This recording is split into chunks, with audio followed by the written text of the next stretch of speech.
Zaldrizes buzdaris gosdau.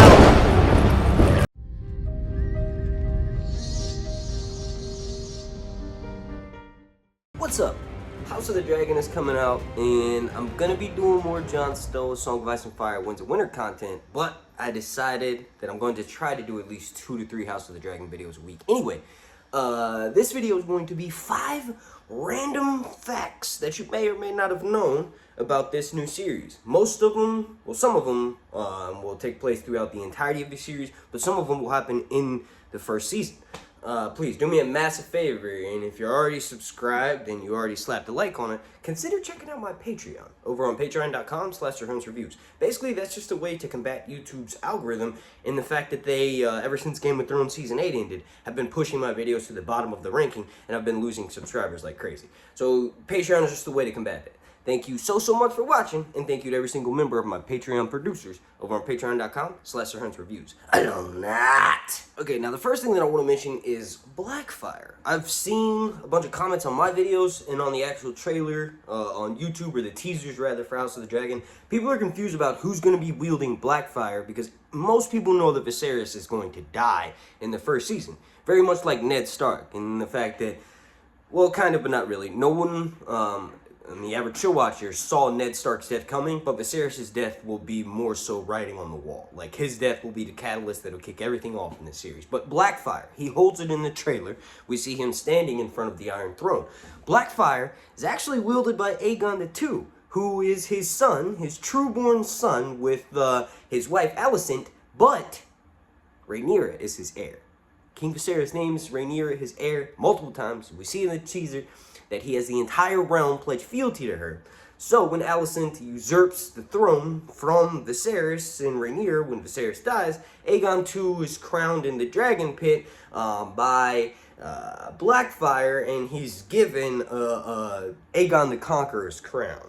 That's kind of interesting because Criston Cole does this, and he's known as the Kingmaker, and he's referenced several times throughout the main A Song of Ice and Fire series. Specifically, and I think in A Feast for Crows and A Clash of Kings, Jaime Lannister thinks of the Kingmaker often, Criston Cole, although several other characters do as well. But at the very end, Rhaenyra ends up taking King's Landing at one point during the series, and then she flees. And when she does that, there's like a crazy time, right? There's multiple people that are dubbed king, and they're not Aegon II or Rhaenyra or their offspring. These are just random people. One of them, Tristan Truefire, is said to be a natural-born son of King Viserys I, the king who I was just referencing, whose death is the catalyst to this story. He's declared by Sir Perkin the Flea to be a true natural-born son, meaning a bastard child of King Viserys I. Very well may be the case, but that doesn't matter, and it's irrelevant. It's besides the point. Tristan Truefire is described as being gangly, right? But he's ultimately killed when Aegon II comes back and takes King's Landing by Blackfire, right? I believe Alfred Broom kills Tristan Truefire. But before Tristan dies, he asks Aegon II if he can become a knight before he dies, and he becomes Tristan Fire, and then Alfred Broom takes off his head. I think Marston something is the one who knights him, but then ultimately he's killed by Blackfire. Oh yeah, I kind of forgot. If you're unaware, Blackfire is an ancestral House Targaryen sword that has been around since before the Doom of Valyria. It's one of the 2 blades that they have, the other one being Dark Sister, wielded by Prince Daemon, the Rogue Prince. Now the next thing that I want to mention, and I'll try to run through this one quickly because that one was kind of long-winded. Daemon, his death in the Battle Above the God's Eye, which will probably happen around season 4 or 5, depending on how many seasons they do for this show. I think 5 is perfect. But he may actually die. His body was never found, right? And I love to theorize and speculate that basically Nettles found him. He was still partially alive, and then the last few weeks of his life he hung out with her, and it's sort of a better ending for a character who's had a crazy arc that has mostly been morally gray, right? But here's the thing. Daemon could actually die. Nettles, being called a Woods Witch, and ultimately starting the Burnman clan in the mountains, they worship her. They would sacrifice a part of their body to the flames in order to prove their bravery, right? So Nettles is dead by the time the main story comes on, but the Burnmen, who Tyrion employs to help get him through the Mountains of the Vale in the books, they all burn themselves. Timett burns his eye or some shit to prove he's brave. And that all started way back in the Dance of the Dragons, where Nettles supposedly became a woods witch, and a mountain clan found her and would, prove their bravery by burning themselves, trying to feed her dragon sheep stealer, right? So all of that aside, what if Nettles isn't necessarily a woods witch per se, which is like a blanket statement for any sort of witchy, magical woman in A Song of Ice and Fire, right? They're just called a woods witch, even though they just know a little bit of blood magic. A magi is something different. If someone's called a magi, they know a little bit more than like a woods witch or something, right? So Maggie the Frog was actually Magi, Magi the Frog, right? The one who cursed Cersei. It's interesting. Cersei probably would have been fine if she hadn't have thrown something in Maggie the Frog's face as she was leaving, because then that's when Maggie cursed her. It's like, no, your destiny is 100% certain, and that what do you want to call it? I guess you could call it something that's going to come to fruition. It's like a self-involved prophecy. Cersei brings it upon herself, right? It makes her crazy and corrupts her all throughout the series, right? So all of that aside, getting way back on track here, Nettles, the Woods Witch, right?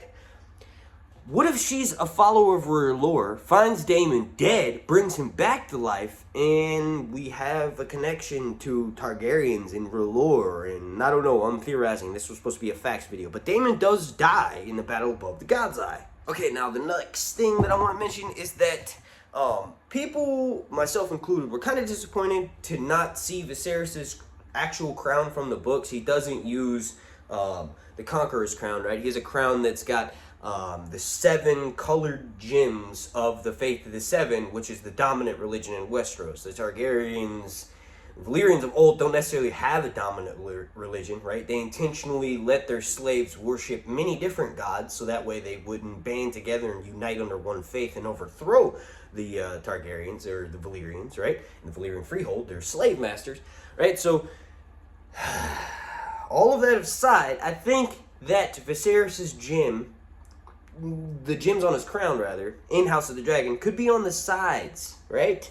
And we just can't see them in the trailer, because the front of it does look like it's got a golden emblem, and then we could have all the other Face of the Seven, which is like a rainbow color, on the sides. I thought that would be pretty cool, and maybe we just can't tell from the teaser that we've seen, but when the trailer eventually drops, we will be able to tell, maybe. Okay, now the last couple of things that I want to mention, and I've actually done a video on this.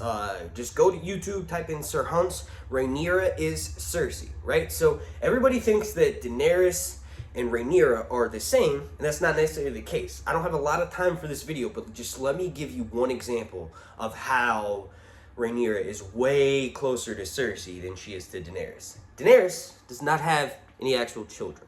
Daenerys considers every single person that is a freedman, that is in her service, that pledges their fealty to her, one of her children.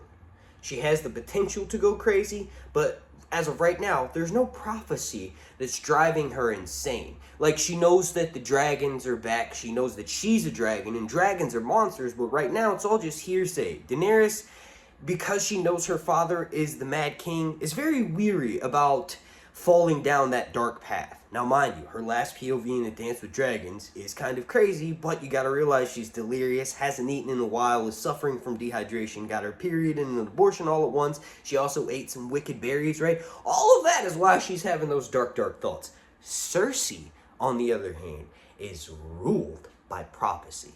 She doesn't trust anyone around her, and well, let me take that back. She does trust people around her in one thought, and then the next thought she doesn't trust them, and then the next thought she does, and then the next thought she's like, why did I trust them to begin with? They were always an idiot, right? Rhaenyra, very much like this. She locks up Corlys because of fear of what bastard dragon seeds did. Now, mind you, Jacaerys was the one who called for dragon seeds to go and try to grab more dragons to help out the blacks, but ultimately Corlys does nothing to betray Rhaenyra, and Corlys has him locked up, right? So, because I don't have a POV to read of Rhaenyra, I don't know her actual thoughts, but her actions screams Cersei to me. And if you want more, like I said, go check out that video on Sir Huns, type in Rhaenyra is Cersei.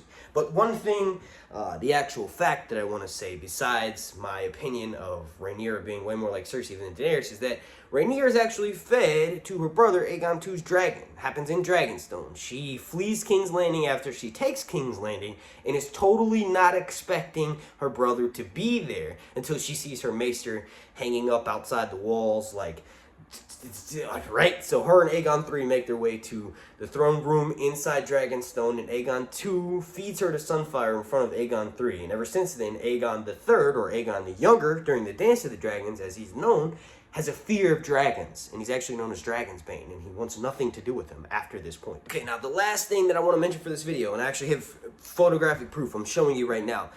Daemon and Laena, after they get married, flee across the Narrow Sea and supposedly, according to Mushroom, visit the ruins of a Valyrian fortress.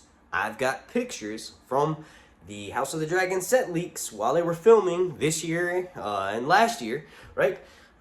This appears to be Daemon outside of what could potentially be a Valyrian fortress. Everywhere in Essos has that Mexican filter where it looks like dust and sand is everywhere, right?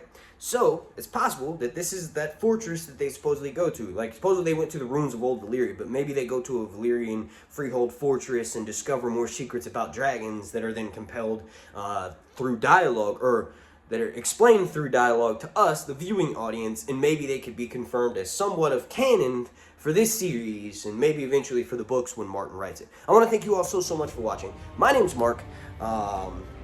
Super special shout out to every single member of my Patreon family over on patreon.com/reviews, and a special thank you to you for watching. Zaldrizas apostari exos daor lonat.